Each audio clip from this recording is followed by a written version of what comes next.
Evelyn walked slowly along the deserted pier as the fog rolls in from the sea,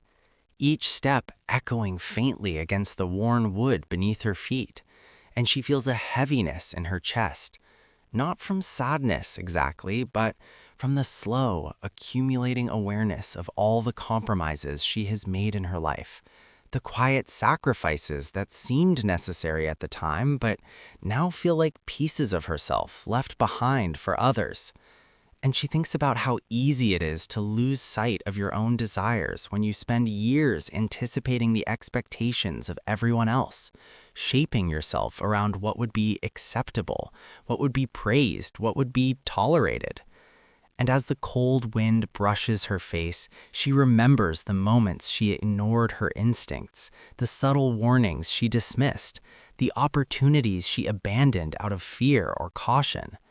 And she realizes that life does not always confront you with dramatic turning points. Sometimes it confronts you with a slow accumulation of small, almost imperceptible compromises that gradually shape the person you are. And in this quiet realization, Evelyn feels both grief and clarity, because she understands that the most difficult change is internal, a confrontation with the patterns you have cultivated for self-protection. The acceptance that the life you are living is partly the life you chose, partly the life you allowed to be built around expectations not your own. And as the fog thickens around the pier, swallowing the distant horizon, she feels a subtle stirring of determination, a quiet but insistent awareness that the first step toward reclaiming herself will not be external action, but presence, observation, and the courage to inhabit her own desires fully, to face the loneliness, discomfort, and uncertainty that inevitably accompany true self-alignment. Evelyn sits on the edge of her small balcony as the evening light fades, the city stretching below in a blur of motion and noise she feels strangely disconnected from, and she reflects on how much of her life has been lived in quiet compromise, the subtle surrender of ambition, desire, and authenticity for the sake of comfort, stability, and the approval of others. And she realizes that the most profound forms of dissatisfaction are rarely loud or dramatic, but build slowly, like sediment, layering unnoticed over years of careful self-restraint, shaping decisions, relationships, and even fleeting thoughts in ways that feel inevitable until you finally pause and notice the pattern. And as she watches a couple laughing across the street, their familiarity and ease stirring something tender within her, she thinks about the countless moments she suppressed her own voice, the times she said yes when she wanted to say no, the occasions she deferred her own needs for the convenience of harmony. And a bittersweet awareness rises that life has been giving her signals all along, soft, almost imperceptible cues, but she ignored them because change always felt too risky, too uncomfortable, too isolating. And now, in this stillness, Evelyn feels the weight of those years pressing gently against her awareness, urging her to recognize that reclaiming her own agency will require patience, courage, and the willingness to inhabit discomfort fully, to endure solitude without distraction, to observe herself honestly without judgment, and to understand that the work of alignment is not a single act, but a continuous presence with herself, a quiet, deliberate choice to exist in truth, even when the world around her encourages avoidance, compromise, or pretense. Evelyn walks slowly through the quiet streets after midnight, the dim glow of streetlights reflecting on wet pavement, and she feels a strange mix of clarity and unease, as if the stillness of the city mirrors the stillness she has avoided within herself for years. And she reflects on how easily she allowed her own desires to be overshadowed by expectations, by routines, by the comfort of predictability, and how many choices she postponed or abandoned altogether because facing them honestly felt frightening, disruptive, or inconvenient.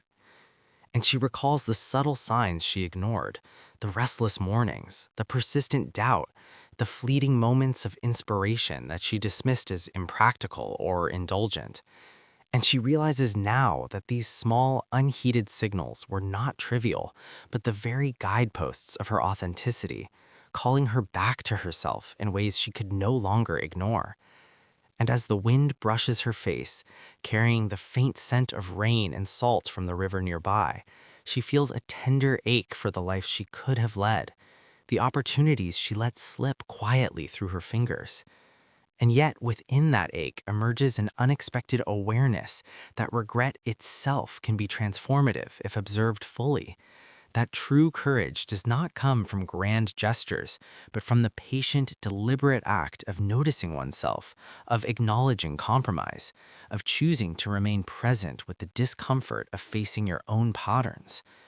And she understands that reclaiming her voice and her agency will not be instantaneous, that it will require continuous reflection, small acts of honesty, and the quiet, steady cultivation of alignment between who she is and who she allows herself to become. And even as the city hums softly around her, Evelyn feels a tentative resolve forming, a subtle but unwavering willingness to inhabit herself fully, without avoidance, without pretense, and with the courage to follow the path her inner truth has been quietly signaling all along. Evelyn sits alone at the kitchen table long after dinner, the dim light above her casting soft shadows across the room, and she feels an unfamiliar emotional heaviness. Not sadness, not despair, but a deep, reflective fatigue that comes from realizing how much of her life has been lived on autopilot. And she thinks about the routines she built for safety, the habits she repeated for stability, the roles she performed for harmony, and how over time those patterns slowly replaced her original sense of direction until she could no longer distinguish between what she genuinely wanted and what she had learned to accept. And as she stares at her untouched cup of tea, she becomes aware of how often she postponed self-honesty, telling herself that there would be time later to explore her desires, to take risks, to disrupt the version of herself that felt manageable but hollow. And now she sees how that postponement became a lifestyle, a quiet agreement to live within limits she never consciously chose. And this realization feels both painful and liberating because it reveals that her dissatisfaction is not mysterious or accidental. It is the logical outcome of years of emotional restraint, of choosing comfort over authenticity, predictability over truth. And in this stillness, she understands that meaningful change will not come from dramatic external action, but from the consistent, sometimes uncomfortable practice of self-awareness, of listening to the subtle emotional signals she once ignored, of allowing herself to feel uncertainty without immediately escaping into routine. And she senses that this inner confrontation, though quiet and invisible, may be the most significant turning point of her life, because it demands not reinvention, but presence, not performance, but honesty, and not escape, but the courage to remain fully awake inside her own experience. Evelyn stands in front of the open closet, her fingers brushing over clothes she hasn't worn in years, styles she once chose because they felt expressive, bold, closer to who she believed she was becoming. And she feels a subtle ache as she realizes how gradually her appearance began to mirror her internal retreat, how her choices became quieter, safer, less noticeable, not because she changed naturally, but because she learned to minimize herself in ways that felt practical and socially acceptable. And she thinks about how often she edited her personality in conversations, softening opinions, withholding enthusiasm, suppressing conflict, until even her own emotions began to feel muted, distant, filtered through layers of restraint. And as she sits on the edge of the bed holding a faded jacket she once loved, she remembers how alive she felt during periods of uncertainty, moments when she didn't know what would happen next, when fear and excitement existed together, before stability slowly replaced curiosity, before responsibility replaced experimentation. And she realizes that the version of herself she misses most is not younger or freer, but simply more present, more responsive to her own instincts, more willing to trust emotional signals instead of overriding them with logic and caution. And this awareness feels deeply unsettling, because it reveals that she didn't lose herself suddenly, she abandoned herself gradually, through small, reasonable decisions that accumulated into a life that feels functional but emotionally distant. And in this quiet confrontation, she understands that reclaiming authenticity will not mean destroying what she built, but reintroducing parts of herself she slowly silenced, allowing curiosity to exist again, allowing uncertainty to feel meaningful instead of threatening, and learning how to occupy her own life with full emotional visibility rather than quiet accommodation, even if that process feels uncomfortable, destabilizing, or lonely at first. Because for the first time, she sees that safety without truth is not peace, it is just absence disguised as stability. Evelyn walks through a small art gallery she almost didn't enter, drifting slowly from painting to painting, and she feels a quiet emotional resonance in the colors, the imperfect lines, the visible attempts of strangers to translate inner experience into something external. And she reflects on how long it's been since she allowed herself to create anything without measuring its usefulness, its practicality, its potential reception. And she remembers how easily she abandoned her own creative impulses once they became inconvenient, once they demanded time, vulnerability, and the willingness to be unproductive in a world that rewards efficiency over exploration. And as she stands in front of a painting that feels strangely familiar, she senses a forgotten part of herself resurfacing, a version that once believed expression was a form of survival rather than indulgence. And this realization feels both tender and painful because it reveals how deeply she internalized the idea that her inner world was secondary, something to manage quietly rather than honor openly. And she understands now that creativity is not about talent or output. It is about permission. Permission to exist without justification. Permission to feel deeply without explanation. Permission to engage with life beyond function and obligation.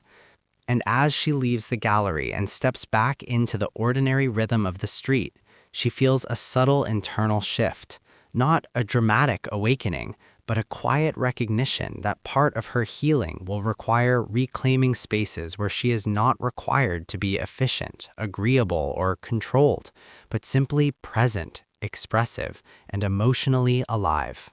Evelyn sits on a bench in a quiet park as autumn leaves drift slowly around her, and she feels an unfamiliar stillness settle in, not the kind that feels empty, but the kind that invites observation. And she begins to notice how rarely she allows herself to simply exist without evaluating, without planning, without mentally preparing for the next responsibility. And she reflects on how deeply she internalized the idea that her worth was tied to usefulness, to productivity, to how well she could meet expectations, and how this belief quietly shaped her identity, teaching her to suppress needs that felt inefficient, to dismiss emotions that seemed impractical, and to prioritize external stability over internal truth.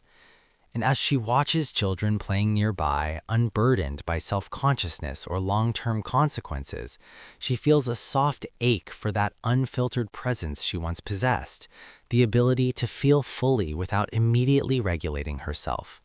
And she realizes that much of her emotional exhaustion does not come from overwork, but from constant self-monitoring, from the effort of maintaining a version of herself that feels acceptable rather than authentic. And this awareness feels deeply grounding because it reveals that peace is not something she needs to earn, it is something she needs to allow. And that the work ahead will not be about achieving more, fixing more, or becoming better, but about unlearning the belief that her natural emotional rhythms are a problem to be managed rather than a truth to be respected. And in this quiet moment, she senses that real alignment will require patience, gentleness, and the courage to slow down long enough to hear herself again. Evelyn lies awake in the early hours of the morning, the world outside still and dark, and she feels a subtle emotional tension beneath her thoughts, Not anxiety exactly, but a deep awareness that she has spent years preparing herself for a life she never fully questioned. And she begins to reflect on how often she interpreted responsibility as suppression, how she learned to postpone emotional truth in favor of practicality, telling herself that feelings could wait, that personal fulfillment was secondary to stability. And now she sees how that internal hierarchy slowly eroded her sense of vitality, leaving her competent but disconnected, capable but unfulfilled. And as she listens to the distant sounds of the city breathing in its sleep, she becomes aware of how rarely she allowed herself to feel uncertainty without immediately trying to resolve it, to sit with doubt without converting it into action or explanation. And this realization feels unsettling because it suggests that much of her restlessness comes not from lack of direction, but from lack of presence, from the inability to remain with her own internal experience without escaping into plans, routines, or distractions. And she understands now that clarity is not something you force through effort. It emerges through attention, through sustained observation of your emotional patterns, your internal resistance, your habitual avoidance.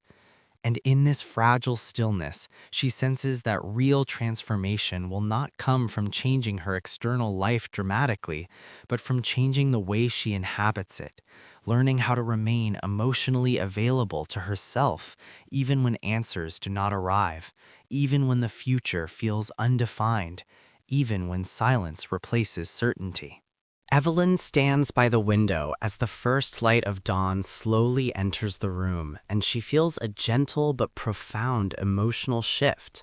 Not excitement, not hope, but a quiet acceptance of her own inner reality. And she thinks about how long she believed that fulfillment was something to be earned through effort, achievement, and self-control, when in truth it was something she gradually abandoned by ignoring her emotional signals. And she realizes that much of her dissatisfaction was not caused by external circumstances, but by the subtle habit of distancing herself from her own experience, treating feelings as obstacles instead of information. And as she watches the city wake up outside, people beginning their routines with purpose and urgency, she feels a soft sense of compassion for herself, recognizing that she was not wrong or weak for choosing safety, only unaware of the cost. And in this awareness, she understands that real change will not look dramatic or visible, it will feel quiet, internal, almost unremarkable, a daily practice of noticing, allowing, and responding honestly to what arises within her. And she accepts that alignment is not a destination, but a relationship with herself, one that will require patience, attentiveness, and the courage to remain emotionally present, even when life offers no clear answers, no immediate rewards, and no guarantees beyond the simple truth of being awake inside her own existence.